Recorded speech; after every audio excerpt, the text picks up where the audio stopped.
Good Sunday, August 2nd. Well, I want to talk first about the hurricane, our tropical storm system on the East Coast.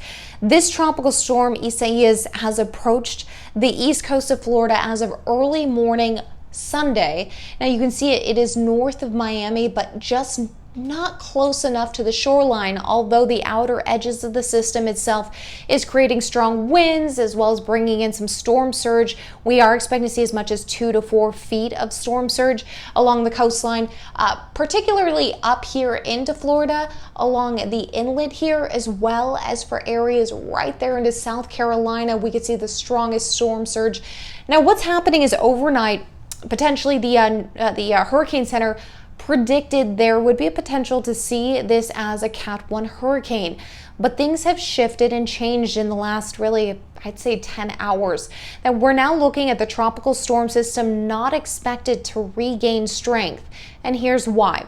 What we've noticed is that we are starting to see wind shear. That's upper level winds that are pushing through the system along with dry air. So the two and the combination of that within this storm system is making it very hard for the tropical storm to start really forming into that hurricane and gaining strength. That's a good thing. That's a good thing for those who live in Florida, those on the coastline there, and also those who are expecting to see that storm system headed their way. Now, what we can expect here is it's still rather strong. It's still about 9 miles per hour under what would be considered a Category 1. So we're still dealing with a pretty strong system.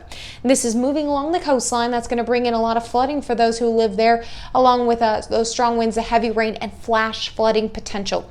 I want to fast forward this here to see what we can expect as it starts moving its way north. We are going to see it projecting at this point, seeing it by Monday morning, making its way finally into areas of South Carolina, and then we can expect it to create a pretty strong storm surge at that point by Monday morning. Now, as it continues up the coastline there, the thing about hurricanes or tropical storm systems is they gravitate toward warm water. That's the whole reason they form.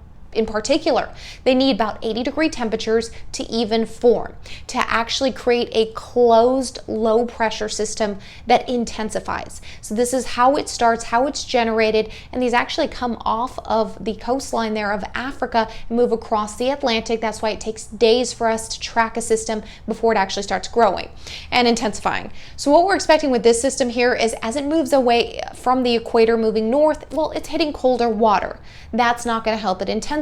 Again, remember, you need warm water to help the storm system, the hurricane or tropical storm, intensify. Now that it's moving further north, it's getting into colder water. So we don't expect those winds to be much stronger as it heads all the way up toward areas around New York and then eventually just north of Halifax, low pressure system. So again, these tropical systems becoming less intense as they head north. So that's a good sign, although this is still going to impact a lot of people in terms of heavy rain and also expecting to see storm surge along the coastlines. All right, let's talk about the weather on the West Coast. We are looking at pretty much the complete opposite. Instead of wet, we're looking at dry, and we will expect to see some hot temperatures continuing through the weekend. That means we're still looking at upper 90s and triple digits for a lot of valley spots, but there will be a cool down on the way, which is great news because we've been waiting for this cool down. We're now approaching the beginning of August, and we should start getting a little bit cooler as the weeks come through August and approach September.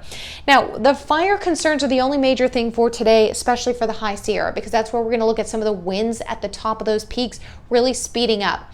And we're looking primarily on the leeward side of the mountains where we'll see some stronger winds as well. That's closer to the Reno area moving into Nevada.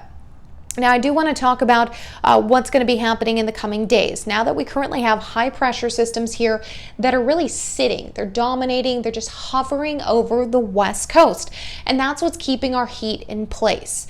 As these begin to weaken, which they will in the next 2 days or so, we'll start to see them weaken, meaning they're going to close up like this. And then that's going to allow now for that trough off the Pacific to expand and take over the place that the high was in.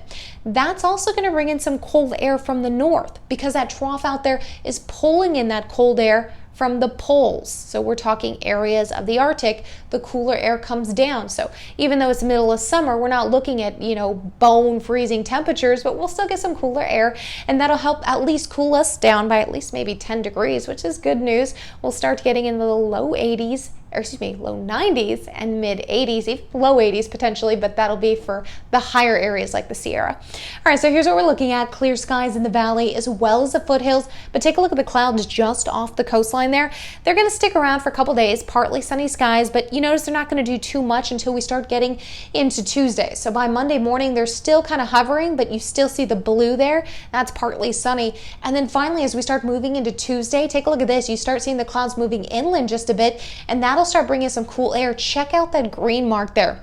That's indicative of moisture, or we're starting to get, it doesn't necessarily mean we're going to get a lot of rain or anything like that, but that could just be a little bit of that moisture, droplets, mist even, for the air just west of San Jose. So that means we're cooling down. We're starting to pull in some of that air from the north, and that's good signs for us.